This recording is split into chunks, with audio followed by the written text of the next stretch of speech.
शाश्वत झरणा YouTube channel को समस्त भव्य श्रोता और दर्शक मान को हार्दिक स्वागत एवं नमस्कार।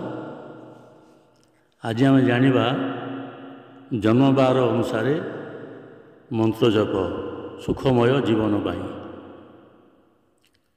सुखमय जीवन पाई जन्मबार अनुसार निजर जन्मबार अनुसार कौन कले क्यों मंत्र जप कले आमर मंगल हम से विषय जानिबा।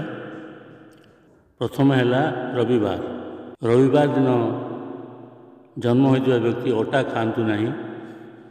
रविवार दिन शुभ तारीख है 1 तारीख, 10 तारीख, 19 तारीख एवं 28 तारीख। सकाळे प्रतिदिन ओम ह्रां ह्रीं ह्रौं सः सूर्याय नमः यही मंत्र जप करंतु। तापरे सोमवार दिन जन्म होइथिबा व्यक्ति माने सही सोमवार दिन चावल खाइबा निषेध। शुभ तारीख है 2 तारीख, 11 तारीख, 20 तारीख एवं 29 तारीख। सकाळे ओम नमः शिवाय और संध्यारे ओम सोम समाय नमः मंत्र जप करंतु। चावल, बिरी, क्षीर, धला कपड़ा सोमवार दिन गरीबों को दान करंतु, मंगल हो। तापरे मंगलवार जन्मित व्यक्ति से दिन मंगलवार दिन कला चना जातीय खाद्य खाइबा निषेध। शुभ तारीख है 9 तारीख, 18 तारीख एवं 27 तारीख। सकाळे ओम अं अंगारकाय नमः एवं संध्यारे ओम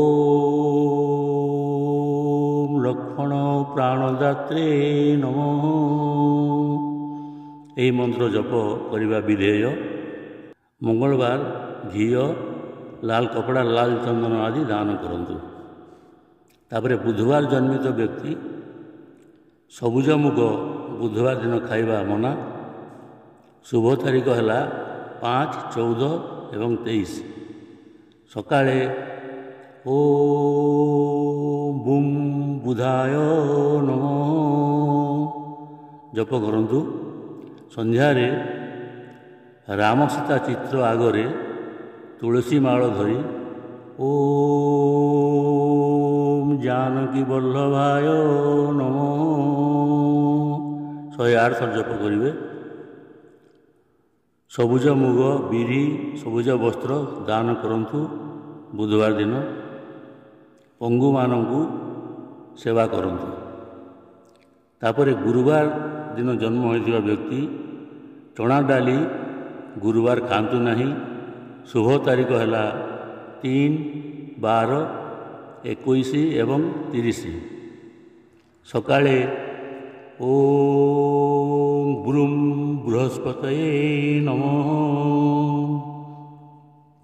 ओ संध्यारे श्रीकृष्णं शरणं मम यही मंत्र जप करंतु। लुण, चना डाली, केसर, गुड़, हलदिया वस्त्र आदि गुरुवार दिन दान करंतु। तापर शुक्रवार जन्मित व्यक्ति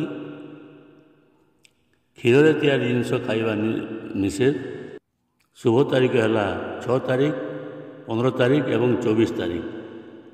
सकाळे ओम ऐं ह्रीं लक्ष्मीयै नमः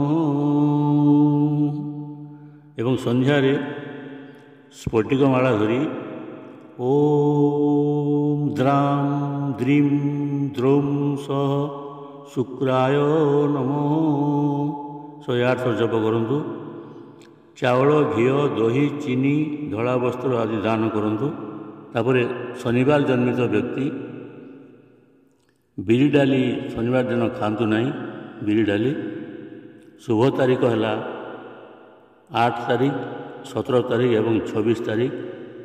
सकाळे ଓଁ ଶଂ ଶନିଶ୍ଚରାୟ ନମଃ ଓ ସନ୍ଧ୍ୟାରେ ଓଁ କ୍ଳିଂ କୃଷ୍ଣାୟ ନମଃ ଏହି ମନ୍ତ୍ର ଜପ କରିବେ।